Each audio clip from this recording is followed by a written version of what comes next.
쉬는데 쉬는 날이면 요새 루틴이 생긴 게 아내와 함께 이제 등산을 가곤 합니다. 대화도 하고 운동도 하고 자연 속에 이제 들어가고 뭐 이렇게 좋은 것 같아서 운동을 하거든요. 또 아내가 혼자 운동을 잘 안 해가지고 좀 같이 하는 면도 좀 있고요. 근데 이제 둘 다 등린이에요. 등산 잘 몰라요. 사실 예전에는 산 올라가는 거 되게 싫어했거든요. 아니 다시 내려올 거 뭐하러 올라가 막 이런 생각들 있잖아요. 그래서 근데 이제 둘 다 등린이니까 서울 근교에 이제 조금 나지막한 산들을 좀 올라가고 있는데 이번 주에는 관악산을 좀 다녀왔어요.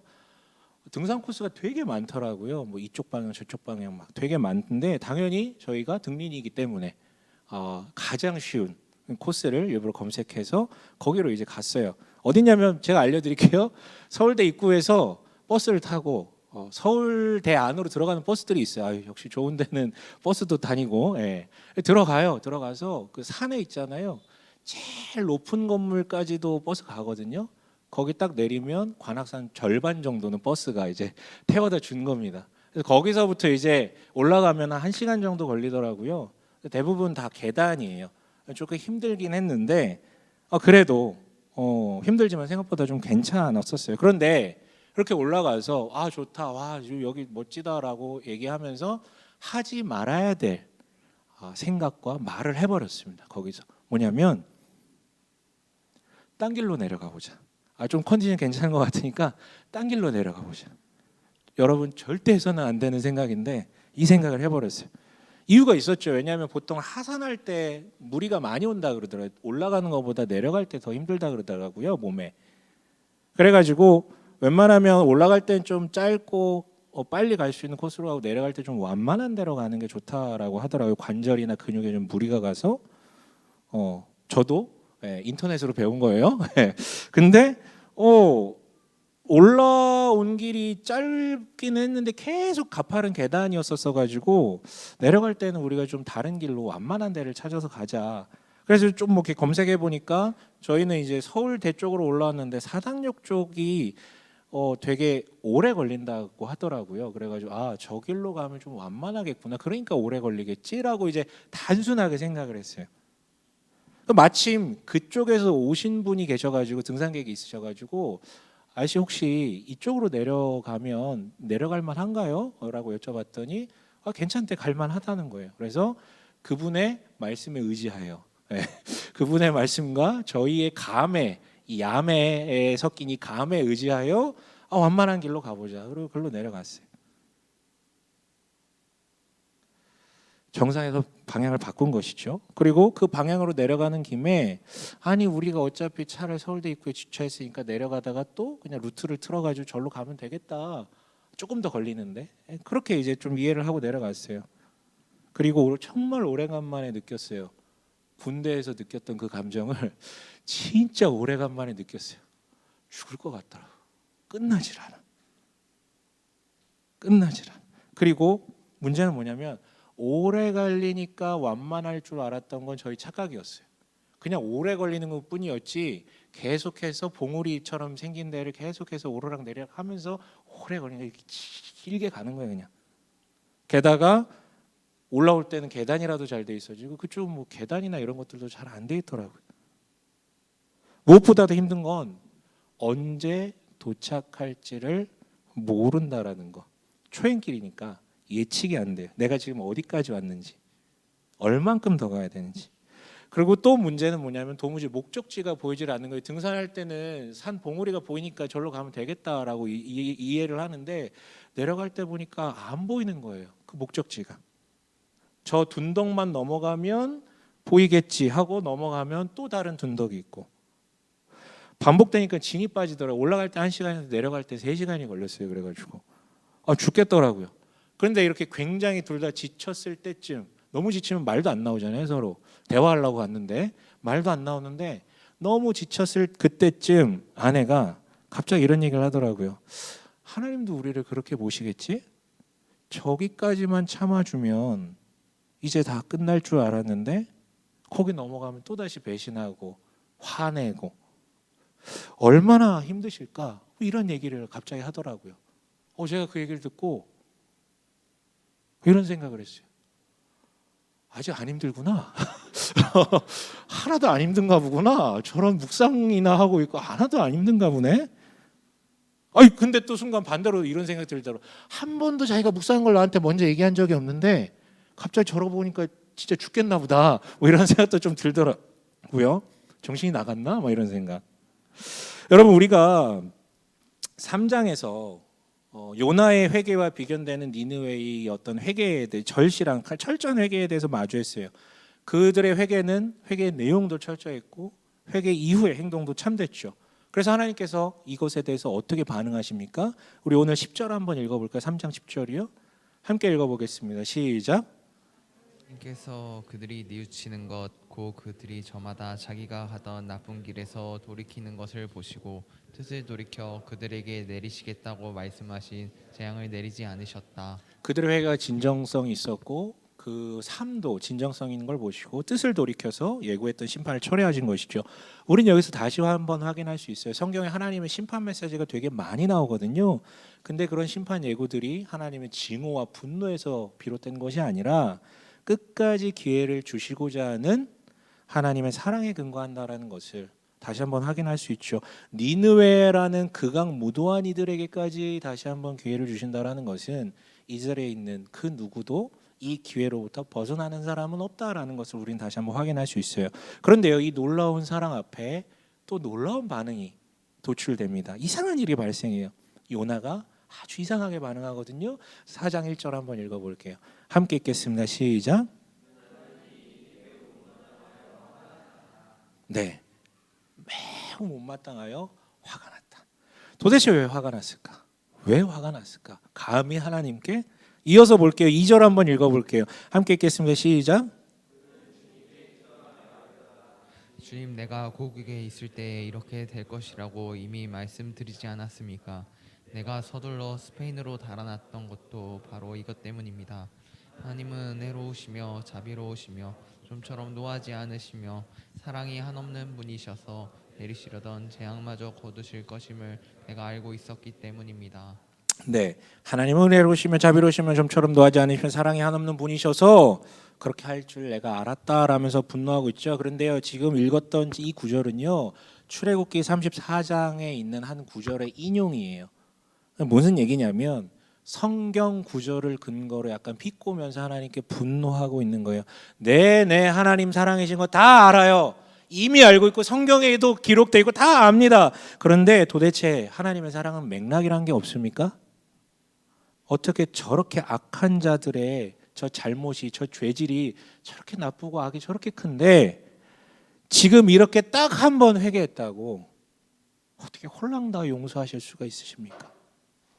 정의는 어디 엿바꿔 드셨습니까? 이거예요, 여러분. 여러분, 이게 사실 기독교 신앙의 난제거든요. 사랑 좋죠.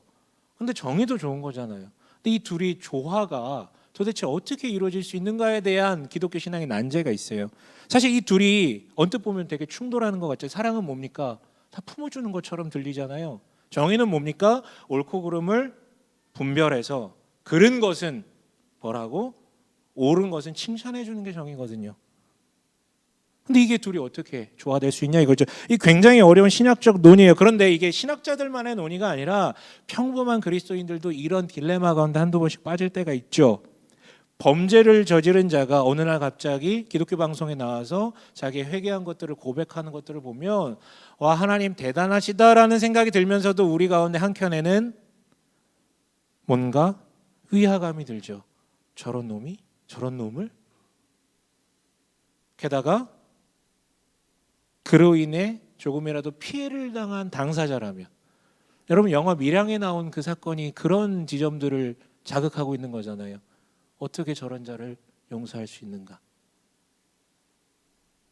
자기가 피해자면 진짜 이거 뒤집어질 만한 일이거든요. 사실 요나가 이스라엘의 사람으로서 니네에게 얼마나 고통을 당했습니까? 그럴 수 있죠. 요나의 현재가 그래요. 하나님이 사랑이시다라는 거 내가 잘 알겠는데 하나님이 정의롭지 못하다라고 느껴진 거죠. 그래서 마지막으로 이렇게 얘기합니다. 3절 한번 읽어볼게요. 함께 읽겠습니다. 시작. 하나님께서 거두어 주십시오. 이렇게 사느니 차라리 죽는 것이 낫겠습니다. 네. 이게 진심으로 이렇게 얘기한 건지 그냥 우리도 그러잖아요. 너무 분노하면 앞뒤 안 가리고 그냥 내뱉는 말들이 있잖아요. 마음은 실제 그 정도까지는 아닌데 그런 말인지 저는 정확히 모르겠어요. 근데 분명한 건 뭐냐면 나는 그렇게 정의를 상실한 하나님이 통치하신 이 세상 가운데 순복할 수가 없습니다. 차라리 그런 세상이라면 나를 이 세상으로부터 내보내 주세요 라고 지금 외치고 있는 거예요. 나를 그렇게 통치하실 거면 나 이 세상에서 내보내달라. 여러분 그가 왜 화났냐고요? 그냥 피상적으로 보면 니느웨를 용서한 것을 받아들일 수 없다라는 그런 감정적 분노가 있지만 결국은 따지고 보면 시작점은 이래요. 하나님이 정의롭지 못하다라는 걸 느껴버린 것이죠. 하나님 부정의하다. 하나님 옳지 않다. 이 느낌이 분노의 기름에 그냥 기름에 불을 질러버린 그런 사건이 돼버린 거예요. 이 시점에서 여러분께 도발적인 질문 하나만 던져볼게요. 진지하게 한번 자신한테 물어보세요. 여러분 사람들은 정말로 하나님이 일하시길 원하실까요? 아니 주어를 바꿨어요. 당신은 정말로 하나님이 내 삶에 일하길 원하십니까? 진짜로요? 물론 우리 원해요. 사람들도 원해요. 요나가 말한 하나님이 일하시길 원한다고, 즉 은혜로우시며 자비로우시며 사랑이 한없으신 분이 일하시길 원해요. 단서가 하나 붙죠. 뭐가요? 모두에게 일하시길 원하는 게 아니라 나에게만 일하시길 원하고, 조금 더 구체적으로 얘기하면 내가 원하는 대로만 일하시길 원한다라고요. 많은 그리스도인들에게 그런 공포감이 있죠.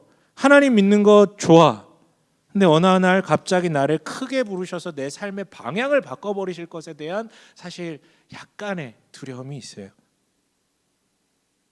그래서요, 하나님이 일하시는 걸 바란다고 하지만 사실은 내가 원하는 삶으로의 전환, 혹은 내가 원하는 삶의 확장, 내가 지금 편하게 느끼는 것들이 더 잘 되는 방향으로만 우리가 원하지, 그 말인즉슨요, 솔직히 하나님이 일하시길 바라지 않는다라는 말과 크게 다를 바가 없습니다. 여러분, 그래서 요나가 이렇게 외치잖아요. 이렇게 사느니 차라리 죽는 것이 낫습니다. 이게 뭔 말이에요? 내가 만든 나라, 내가 원하는 대로 이루어지는 나라가 아니라면 내가 그 나라에서 살 바가 뭐가 있겠습니까? 난 그런 데서 살아서 뭐합니까? 그런 나라가 아니라면 나에게 일하실 생각 허덜덜 하지 마십시오. 내가 그걸 원치 않습니다. 저는 요나의 고백이 이렇게 들리거든요. 내가 원하는 나라를 만들어낼 게 아니라면 일하지 말아달라. 좀 가만히 좀 계셔라. 주책 바가지도 아니고 이게 뭐냐. 여러분, 결국은 이 모든 것의 이면에는 하나님은 정의롭지 못하다. 아니, 조금 더 정확하게 얘기하면, 다르게 표현하면 내가 그분보다 더 정의롭다. 내가 더 옳다라는 심상이에요. 물론 여러분, 누가 이렇게 대놓고 얘기합니까? 누가 여러분 살면서 내가 하나님보다 더 정의롭다, 내가 하나님보다 옳다 이렇게 얘기하시는 분 계세요? 없죠. 신성 모독이니까 그런 말 못하잖아요, 우리는. 하지만 오늘 요나의 분노는 바로 그 뜻이에요. 하나님의 구원 역사를 보고 있음에도 끝까지 동의하지 못하여 분노하고 있는 요나의 현재 모습의 이유가 바로 그거고, 이것이 예수를 믿지만 실상은 하나님이 일하시길 원하지 않는 우리는 실제이기도 해요. 그래서 우리는 모순적인 태도를 보입니다. 하나님을 찾지만 동시에 하나님을 거부하고, 하나님이 일하시길 원하지만 그렇지만 하나님께 자주 분노해요. 하나님을 정의롭다고 말하지만 찬양하면서 실은 종종 부정의하다고 느끼기 때문에 하나님이 일하시지 않으셨으면 좋겠다라는 것이죠. 무엇보다도 우리는 그 신학적 난제 있잖아요. 이 사랑과 정의라는 거 어떻게 조화시킬 수 있는가? 이 난제를 우리는 이미 조화를 시키고 살아가고 있거든요. 어떻게 결론을 내리냐면요, 나한테는 사랑이셔야 되고요, 쟤한테는 정의여셔야 된다. 이게 우리의 결론이에요. 하나님이 나에게는 사랑이길 원하고 저들에게는 정의를 구현하시길 원한다. 이게 우리의 조화에 있다라는 것입니다. 여러분, 저는 우리 시대의 화두인 공정 이 가치에 대해서 너무 중요하다라고 생각을 하는 사람이에요. 그런데 사실 사람들이 말하는 공정은 보편적 정의에 대한 추구가 아니라, 솔직히 더 들어가 보면 결국 나도 저렇게 누리고 싶은데 나는 저렇게 누리지 못하고 있다라는 의미의 공정인 경우가 많더라고요. 여러분 되게 웃긴 것은 공정을 더 크게 외치는 사람들 진짜 열심히 사시는 분들이에요. 열심히 안 살면 그런 얘기도 안 해요. 근데 열심히 살기 때문에 공정을 외치거든요. 하지만 본인이 이미 받은 것들 있잖아요. 본인이 부모로부터 받고 본인이 이미 사회로부터 받은 것들에 대해서는 생각을 하지 않고 외치더라고요. 공정에 대해서요.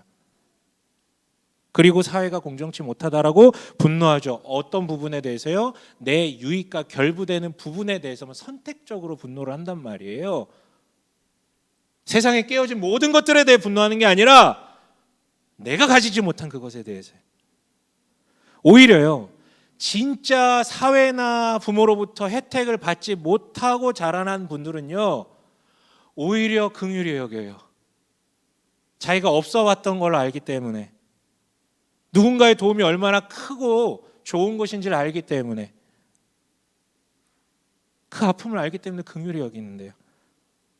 그런데 이러한 인간들은 그 뒤틀린 공정의 잣대를 사람에게만 투여하는 게 아니라 누구에게까지 적용시키냐면 하나님께도 적용시켜요. 그래서요, 오늘의 요나가 바로 그런 거예요. 그래서 일명 하나님보다 의로운 자들이라는 사람들이 탄생되게 되는 것이죠. 공정의 패턴과 똑같습니다. 역시나 누가 이런 분노를 발설하냐면 결국은 열심히 신앙생활을 하는 사람들이 이런 딜레마에 빠져요. 잘 안 하는 사람들 빠지지도 않아. 자기 미안해가지고 하나님께. 하나님 앞에 열심히 살아요. 나는 저 사람들과 다르게 살았는데 그 다르게 살았다는 데서 부지 중에 나는 저들보다 하나님 앞에 의롭다라는 의식이 여기 자리매김하거든요. 자기 최면에 걸려요. 그러다가 눈을 돌려 나 자신을 보는 게 아니라 세상을 보기 시작했는데 자신은 예수 믿는다고 해서 이런 것 안 하고 이런 거 안 누리고 이런 거 안 하면서 희생하면서 사는데 쟤들은 잘 누리고 즐겁게 살고 이 모습을 보는데 짜증이 나는 거예요. 불공정한 거예요. 심지어 안 믿는 사람들을 향해서만 시선이 가는 게 아니라 동료 그리스도인들을 향해서도 이 잣대가 발동됩니다. 열심히 신앙생활 안 하는 사람들, 하나님 별로 안 믿는 것 같은, 그런데 잘 먹고 잘 사는 동료 그리스도인들, 이런 게 너무 불공정한 거예요. 나는 봉사도 하는데, 나는 헌신도 하는데, 나는 이렇게 경건생활도 하는데. 그런데요, 앞서와 마찬가지로 그런 것에 불공정을 느낀다라는 것은요, 나도 저렇게 살고 싶다라는 욕구가 투영되어서 그럴 가능성이 커요. 저는요, 누군가 에르메스 백 있잖아요. 에르메스, 그 명품 중에 명품이라고 불리는 에르메스 백 메고 다니는 거 하나도 부럽지가 않아. 하나도 부럽지가 않아. 죄송합니다. 부럽지가 않아. 왠지 아세요? 그게 에르메스인지 몰라. 나는 마크를 몰라. 그 뭐라 그래, 그 상표 그거 몰라. 백을 메고 다니지도 않고. 그런데요, 저는요, 누군가 어디 해외여행 간 거 이런 거 부러워. 이런 건 부러워. 내가 하고 싶으니까. 누군가 되게 유명해진 거, 아니 저 솔직히 부러워요. 내 안에 그런 욕구가 있거든. 관심이 있으니까. 결론은요, 세상에 깨어진 모든 정의 문제에 반응하는 게 아니라 선택적 정의 문제에만 분노하는 것은요, 대부분 자기 욕구가 투영된 경우들이 많아요. 진짜 정의롭다면 모든 것에 분노해야죠. 요나 역시 그랬죠. 요나 역시요. 요나가 지금 잊고 있는 게 있잖아요. 그 역시 하나님의 뜻을 정면으로 거부하면서 토피했잖아요. 그리고 그 요나 때문에 뱃사람들 다 죽을 뻔했잖아요. 그런데 그런 놈을 하나님께서 자연의 현상을 뒤틀리시면서까지 큰 물고기라는 이상한 생명체를 통해 살리셨고 그를 이렇게 사역자로 선지자로 설 수 있게끔 만들어 놓으셔서 살리시고 만들어 놓으셨다고요. 이걸 잊고 있는 거예요. 이거를. 그 하나님의 사랑을 누구보다도 먼저 누구보다도 많이 받았다는 사실을, 자기가 받은 혜택을, 자기가 받은 사랑은 잊고 있는 거죠. 네, 여러분, 이게 뭐냐면 하나님의 사랑이 너무나도 당연시 여겨졌던 이스라엘을 향한 고발이에요. 하나님의 고발. 동시에 하나님의 사랑이란 말이 너무나도 익숙한 모태신앙들, 진부해져 너무 오랫동안 믿어가지고 진부해져 버린 그 사랑, 그 신앙, 그래서 긍휼보다는 선택적 정의가 앞서는 이런 이들을 향해 하나님께서 메시지를 주고 계신 것이죠. 그러나 여러분, 정말 혜택을 받지 못해서 자라난 이들은 그런 이들을 긍휼히 여기듯이 정말 자기가 부정의한 죄인임을 진실로 받아들인 자, 혹은 하나님의 사랑이 얼마나 대단한 것인지가 여전히 내 마음 가운데 머무는 자는 여전히 우리도 타인들을 긍휼한 마음으로 바라보게 됩니다. 어디까지 사랑해야 되는가라는 질문 자체가 발생되지 않아요. 여러분, 이런 분들에게, 이런 딜레마를 갖고 있는 이들에게 특징이 있어요. 예수를 믿는다는데 뭔가 늘 성마르고 짜증나 있어요. 마음에 안 드는 것들이 너무 많거든요. 또한 하나님께서 품어주신 자신의 삶을 지금 사랑하지 못하고 있기 때문에 늘 짜증이 나 있는 거지. 저걸 더 가져야지 되는데 내가, 저렇게 돼야 되는데 내가. 그리고 기분만이 아니라 실제 행동으로, 말로 남들을 쉽게 비판하고 정죄합니다. 하지만 이것조차도 잘 숨기는 사람들이 있어요. 이건 체면에 어긋나고 바리새인 같으니까. 이런 사람들은요, 최종 결론이 여기 머물게 돼요. 하나님을 진짜 잘 혼내요. 하나님을 협박하는 기도도 너무 잘하고요. 하나님 이거 아니잖아요. 하나님 이게 맞습니까? 이렇게 하셔야만 합니다. 그래서 오늘 요나는 지독히 못마땅해 있고, 그래서 하나님께 지금 화를 내고 있는 거예요. 그렇다면 이런 자를 마주하고 계시는 하나님은 어찌 반응하셨을까? 이게 지금 우리한테 주목해야 될 부분이죠. 4절 한번 읽어볼게요. 아주 짧게 대답하세요. 4절이요. 함께 읽어보겠습니다. 시작. 주님께서는 내가 화를 내는 것이 옳으냐 하고 책망하셨다. 네. 사실 이 책망이 아니라 직역하면 말씀하셨단다 이렇게 의역해놨어요. 이거 사실 틀린 번역 같고 말씀하셨다가 맞아요. 근데 아무튼 하나님의 질문은 이거예요. 정말로 내가 틀렸고 정말로 네가 옳으냐? 정말로 나는 정의롭지 못하고 정말로 너는 정의롭다고 생각하느냐? 여러분 한번 따라해 볼까요? 정말로 내가 틀렸고 정말로 네가 옳다고 생각하느냐? 정말로 나는 부정의하고 정말로 네가 더 정의롭다고 생각하느냐? 그거예요, 그거. 정말 그런가요, 여러분? 아니죠. 당연히 아니죠. 성경 전체가 다 아니라고 얘기를 하고 있어요. 그리고 본문에도 이미 드러나고 있어요. 다시 한번 3장 10절 한번 읽어볼게요. 여기 드러나는데요. 3장 10절에 함께 읽습니다. 시작.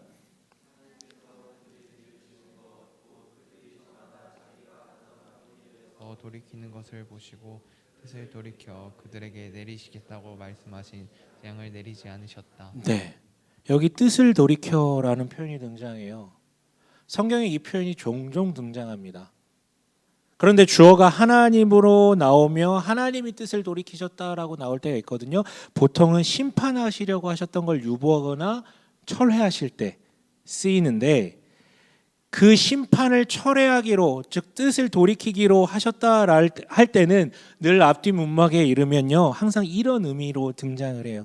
무슨 의미냐면요, 하나님이 심판을 계획하셨다가 죄인이 회개를 한다면 하나님께서 그 죄인이 받았어야 마땅했었던 그 죄의 대가를 스스로 치르고 계시다라는 의미예요. 무슨 뜻이라고요? 뜻을 돌이켜서 심판을 내리시기로 한 것을 아예 없게 하시는 게 아니라 그 심판을 누구에게로 돌린다라는 거예요? 본인에게로, 본인 자기 자신에게로, 하나님께서. 그게 뜻을 돌이키신다라는 의미예요. 여러분, 다시 얘기하자면 우린 종종 하나님의 사랑이 구현될 때 불가피하게 정의 구현은 어디 간 것인가 라는 이 오해에 빠져요. 왜? 이 둘이 충돌 개념으로 다가오니까. 아니요, 하나님께서는 그 인간이 마땅히 짊어져야 했을 죄의 악의 대가를 외면하는 그런 부정의한 짓을 저지르지 않으세요. 오히려 어떻게든 끝까지 그 대가를 치르신다고요. 그래서 구약에는 그 대가를 대신 지불할 희생양이라는 존재가 있었어요. 제사를 드릴 때 이 희생양을 희생시켜 가지고 생명은 생명으로, 그래서 그 사람의 죄를 대신 속해주는, 여러분 이게 예식 같죠? 아니 그냥 예식이 아니에요. 희생양도 누가 지으신 거예요? 하나님이 만든 창조물이잖아요. 하나님의 작품이라고요. 다 동물이 말 못한다고 작품이 아닙니까? 다 작품이에요. 보시기에 선하고 아름다웠던 그걸 희생시키면서, 본인의 걸작품들을 희생시키면서까지 사람을 살리시길 원하고 그 죄의 대가를 어떻게든 지불하셨다고요. 그러나 거기서 그치지 않죠. 더 직접적인 방법도 있었죠. 그게 바로 뭡니까? 우리 예수께서 짊어지신 십자가의 무게요. 우리가 짊어져야 할 죄의 대가를 자신에게로 돌려서 죽음을 통해 완벽하게 우주적 정의를 구현하셨다라고요. 그러니까 여러분, 그는 죽어서까지 우리를 얼마나 사랑하시는지를 보여주시고 구현하셨고, 스스로 죽으시기까지 자신의 죽음을 통해서 악의 대가를 치르심으로 정의를 완벽하게 이루셨다라는 것이죠. 그리고 꼭 기억해야 되는 것은 그런 사랑과 정의가 누구에게로 향하고 있다? 불특정 다수가 아니라 나에게로 향하고 있다라는 것이요. 내가 아무리 주님의 낯을 피하고 존엄한 신의 뜻을 돌이키시면서까지 나를 사랑하시고 또한 나에게 돌려줘야 될 악의 대가를 하나님께서 어떻게든 감내하고 계시다라는 것이죠. 내가 아무리 주님의 낯을 피해도 그 존엄한 신의 뜻을 돌이키는 자임에도 불구하고, 여러분 사실 저도 아까 뭐 아내가 묵상했다 그래서 안 힘들구나 뭐 이런 얘기를 했지만, 사실 저 또 그때 이런 생각을 했거든요. 우리가 어떻게 이 길로 가게 되었을까? 만약 우리가 진짜 알았다면, 이미 경험이 있어서 이 길이 얼마나 긴지 힘든지를 알고 있었다면 분명히 안 왔었을 텐데, 이렇게 힘들 줄 알았으면 절대 이 길로 안 왔겠지? 아는 길, 왔던 길로 가겠지? 결론은 뭐냐면 모르기 때문에 가는 길도 있다라는 것이죠. 모르기 때문에. 그렇잖아요. 알면 갑니까? 알면 못하는 것들 되게 많아요. 우리도 그러잖아요.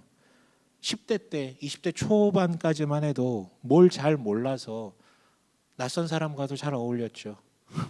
근데 사회생활하고 30대, 40대, 50대 넘어가면 웬만하면 새로운 관계를 안 만들려고 해요. 사람이 제일 무섭고 피곤함을 아니까. 아니 고작 3, 40년 산 사람도 그걸 아는데, 사랑함의 그 피곤함을 아는데, 관계의 피곤함을 아는데, 우주 만물의 주인이시고 모든 것을 아시는 그 하나님은 얼마나 더 잘 아실까요? 그런 면에서 저는 하나님의 사랑의 밀도가 얼마나 큰 건지가 느껴져요. 다 아시는데, 그 죄성을, 우리의 죄성을 다 아시는데, 또 넘어질 것을 다 아시는데, 심지어 하나님 정이 없다며 하나님께 분노를 표출할 것까지도 다 아시는데 사랑할 것을 결단하셨고 그 악의 대가를 대신 치르시고 계시다라는 것. 여러분, 이게 하나님 사랑의 밀도예요. 그게 바로 우리가 믿는 하나님의 정체라고요. 여러분, 최근에 제가 누군가 이런 대화를 했어요.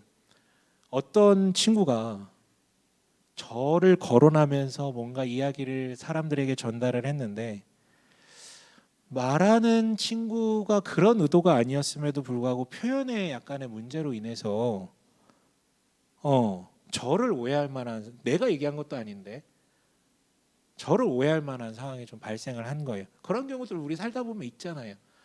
다 악의를 가지고 말한 것은 아니었는데 와전이 돼가지고. 그래서 저는 그것이 오해임에 대해서 설명을 했고, 하지만 또 그런 일이 발생할 수 있겠죠. 그래서 몇 가지 조치를 했지만 결국은 이거다라고 말한 게 뭐냐면, 사람의 말이란 결국 주워 담을 수도 없고 예측할 수도 없는데 이걸 어떻게 다 막나. 결국은 나라는 된 사람에 대한 신뢰가 핵심인 것 같다. 나라는 사람에 대한 신뢰가 있으면 그런 상황을 마주하더라도 에이 목사님이 그런 뜻으로 말한 게 아닐 거야 라고 이해를 하고 넘어가겠죠. 오해하지 않을 것이고, 아니면 진짜 이상하면 직접 와서 물어보겠죠. 뇌피셜로 끝내는 것이 아니라요. 그런데 애초에 신뢰가 없다면 당장 내 귀에 들리는 말, 당장 내 눈에 보이는 상황만 보고 판단할 것이고 당연히 직접 물어보지도 않을 거예요. 이미 이 안에서는 옳고 그름에 대한 판결이 끝났기 때문에 저 사람 나쁜 사람. 마찬가지예요, 여러분. 하나님 믿다 보면요, 오해할 만한 상황이 발생되는 것이 되게 많아요. 특히 오늘 요나와 같이 내 눈에 보이는 상황, 이미 내 마음에 머문 감정에 의거하면 당연히 하나님이 정의롭지 못한 것 같다고 느껴질 때가 있죠. 게다가 하나님은 내 눈에 보이지도 않고 내가 요청을 해도 귀에 막 바로 뭘 꽂아주시고 그런 게 아니니까. 또한 하나님이 일하시는 방법은 사람들이 일하는 방식과는 좀 전혀 다른 예측 범위 범위 밖에 있기 때문에 오해가 안 생기는 게 이상한 거예요. 하나님을 믿다 보면 오해는 상수라고요. 믿다 보면 화가 나는 것도 상수라고요. 그래서 결론은 뭐냐면 결국은 우리에게 믿음이 중요하다라는 것이죠. 그분이 사랑이시고 그분이 정말로 정의로우신 분이다라는 것에 대한 순전한 믿음이 우리 가운데 자리할 때 그것이 우리의 오해를 막고 오해를 넘어서 훗날의 이해를 기다리는 방향으로 우리를 몰고 갑니다. 그 사랑의 밀도를 그리고 우리 죄의 대가를 스스로 받아내시면서까지 이루시는 그 정의의 밀도를 수용할 때 우리는 더 이상 오해하지 않고 나아가 이해되지 않더라도 나아가 기꺼이 그분의 사역에 동참하게 만드는 것이죠. 이해 안 돼도 그분은 그런 분이시니까. 그래서 여러분 우리에게는 바른 믿음이 필요합니다. 더 나아가기 위해서 혹은 덜 무너지기 위해서요. 그렇다면요, 드리고 싶은 말씀이 이거예요. 너무 많이 들어서 성경 구절에 익숙하지만 마시고 그 한 구절을 가지고 좀 묵상하고 살아보자 이거죠. 제발 익숙함에, 지난주에 얘기했죠. 익숙함에 매몰되지 마시고 나 다 알아라고 생각하지 마시고 묵상되었으면 해요. 또한 우리 2절이요. 한번 읽어볼까요? 2절 함께 읽어볼게요. 시작. 예, 다시 한번 읽어볼게요. 2절입니다. 시작. 기도하며 아뢰었다. 주님, 내가 고국에 있을 때 이렇게 될 것이라고 이미 말씀드리지 않았습니까? 내가 서둘러 스페인으로 달아났던 것도 바로 이것 때문입니다. 하나님은 은혜로우시며 자비로우시며 좀처럼 노하지 않으시며 사랑이 한없는 분이시서 이르시려던 재앙마저 거두실 것임을 내가 알고 있었기 때문입니다. 네, 그는 분노했죠. 맞아요. 분노했어요. 그런데 그냥 분노한 게 아니라 하나님께 자신의 감정을 있는 그대로 다 아뢰는 기도의 형식을 빌려서 지금 분노하고 있어요. 기도했다고 하고 있잖아요. 그러니까 한마디로 최소한 없는 척, 아닌 척 하지는 않았다라는 것이죠. 그리고 그렇게 기도하는 자리에 하나님이 무언가를 말씀하셨고 직면케 하셨습니다. 여러분, 다시 얘기하지만 하나님을 오해하는 거 상수예요. 그럴 수 있어요. 분노하는 것도 상수예요. 그럴 수 있어요. 왜 그럴까요? 자기를 중심에 두려는 그 죄성이 우리 가운데 여전히 있기 때문에. 그래서 자기 의에 빠지는 게 인간의 숙명이고 본성이기 때문에 그 결과 하나님을 오해하고 그 결과 하나님께 분노하게 되는 것이 본성이에요. 그래서요, 여러분, 단언컨대 이건 스스로 고칠 수 있는 부분이 아닙니다. 자기에 빠지는 것으로부터 스스로 절제하고 스스로 막 컨트롤할 수 있는 부분이 아니라고요. 다만 우리가 컨트롤할 수 있는 부분이 이거예요. 하나님이 이것을 고치시게 요청하는 건 우리가 할 수 있어요. 그 요청의 출발은 그래서 뭐가 되었든 하나님께 솔직하게 아뢰며 기도하는 자리로부터 시작된다고요. 그렇다면 하나님께서는 다양한 방식으로 당신에게 말씀하시며 질문하실 거예요. 정말 네가 정말 나보다 옳다라고 생각하느냐? 라면서요. 여러분, 솔직하게 말하며 기도하는 것이 우리의 기도가 되었으면 좋겠어요. 제발 좀 하나님은 의로우신 분이니까, 하나님 사랑 많으신 분이니까 알아서 하시겠지, 알아서 해주시겠지. 이게 제일 무서운 거예요. 한마디도 말하지 않고 자신의 감정을 하나도 드러내지 않고 그렇게 끝내버리는 거. 그냥 이렇게 기도하세요. 하나님, 저놈 잘 돼서 진짜 짜증나요. 저놈이라고 안 그러겠지. 저 X라 그러겠지. 저놈이 잘 되는 게 나는 납득할 수가 없습니다. 짜증납니다. 나 저거 너무 갖고 싶어요. 속물인지 모르겠는데 이거 참을 수가 없네요. 하나님, 심지어는 이렇게 사느니 차라리 죽는 게 더 낫겠습니다 라고 외치셨으면 해요. 하나님 너무 정의로운 분이니까 내가 어떻게, 그 어떻게가 아무 일도 만들어내지 못하게 한다라는 것이죠.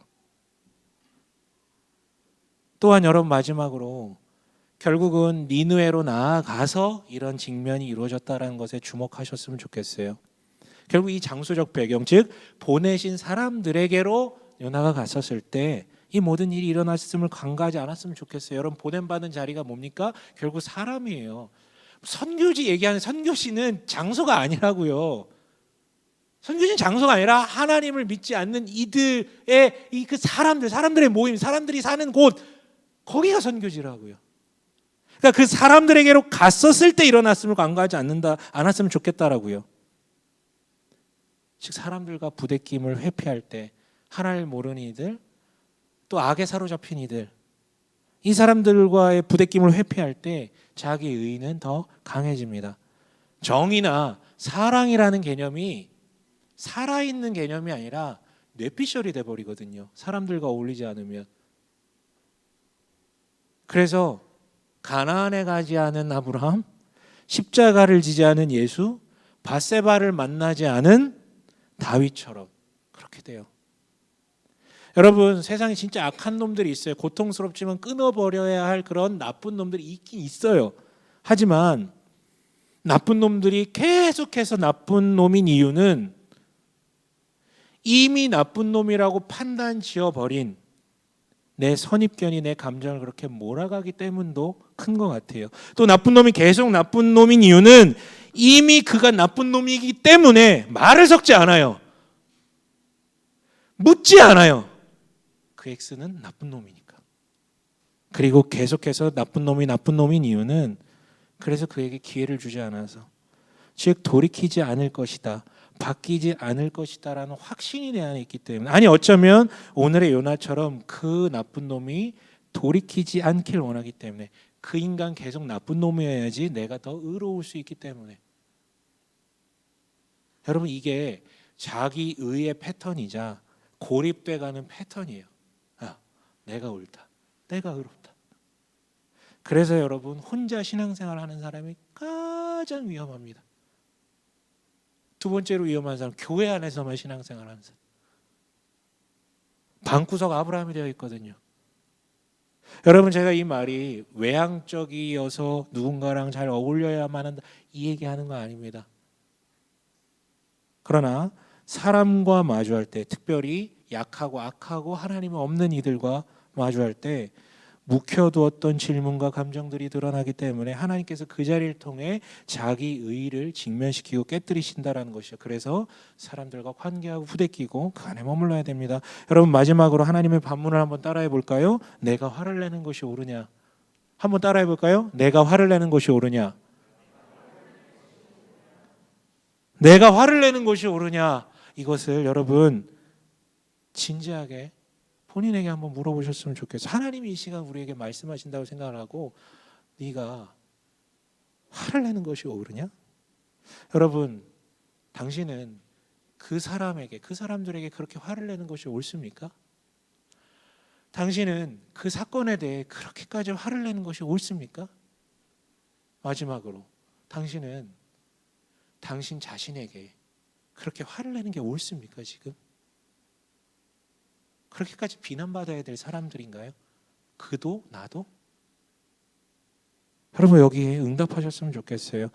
그만 화내고 하나님의 오르심에 의존하길 원해요.